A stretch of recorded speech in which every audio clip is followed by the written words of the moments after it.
When we think of the Philippines and China, the first thing that often comes to mind today is conflict. The disputes in the West Philippine Sea, the heated words exchanged in politics, and the growing tension between the two governments. But if we pause, take a deep breath, and look beyond politics, we'll find something far more meaningful. We'll find centuries of connection, of shared history, of family bonds, of food and culture that are deeply intertwined. Filipinos and Chinese people are not strangers to each other. In fact, we are closer than many realize. If we dig into the story of our islands, we'll see that the Chinese have been here long before the Spaniards, long before the Americans, and long before modern borders even existed.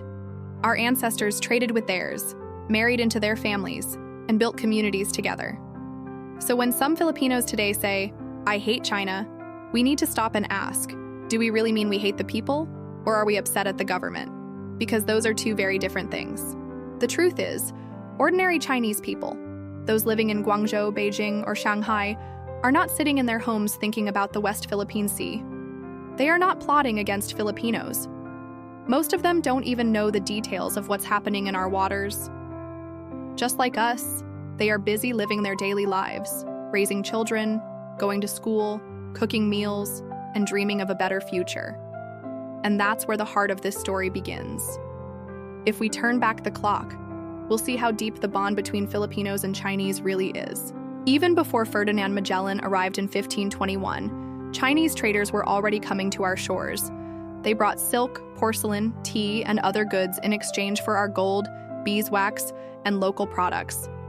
They didn't just leave after trading, they settled here. They married Filipinas, they had children.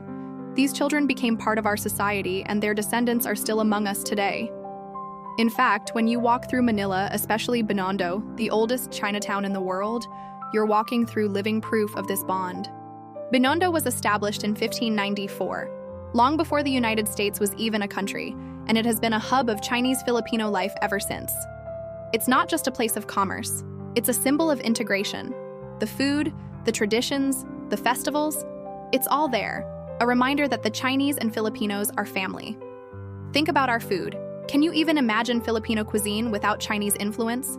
Pancit, lumpia, siopao, tikoy, these are staples in our daily lives and celebrations.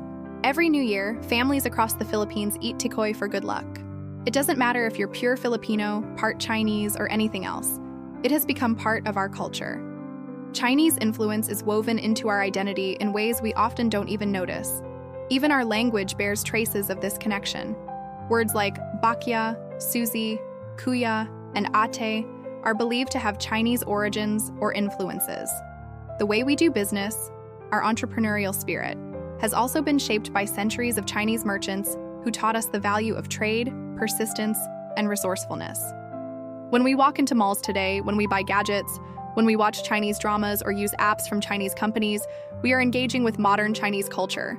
Think of the smartphones we use, the clothes we wear, the household items in our homes. So many of them come from China, and we embrace them, not because of politics, but because they are practical, affordable, and part of our everyday lives.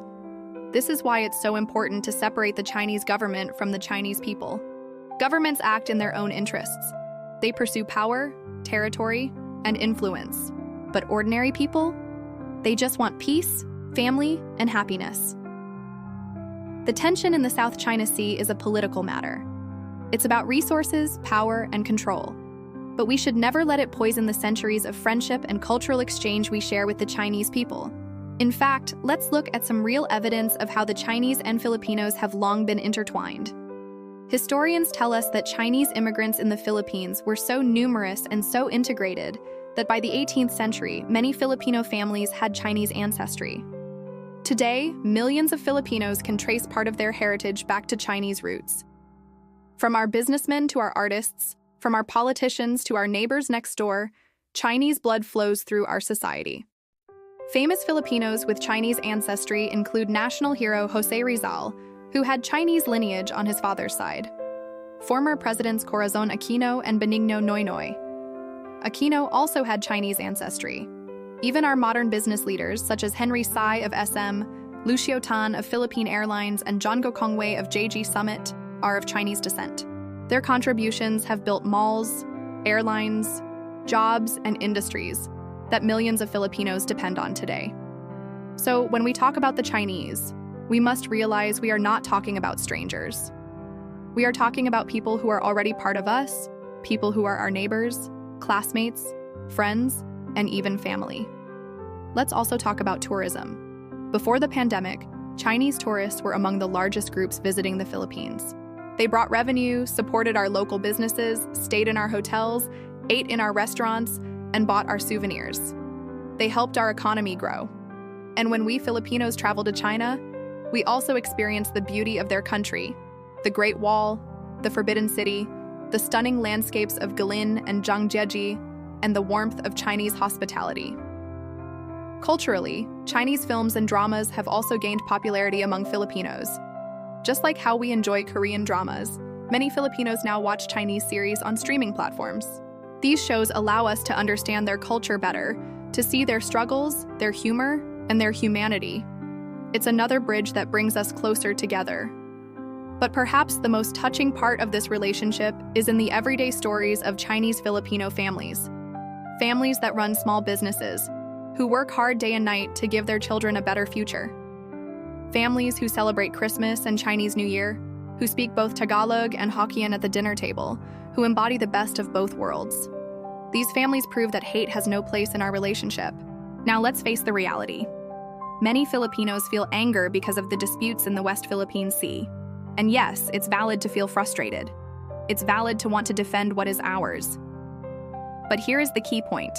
The fishermen struggling in Zambales or Palawan are not fighting against ordinary Chinese workers or families. They are facing government policies, coast guards, and political decisions. That's where our frustration should be directed, not at innocent people. We must remember, just as Filipinos have no control over every decision our government makes, ordinary Chinese people also have no control over their government's actions.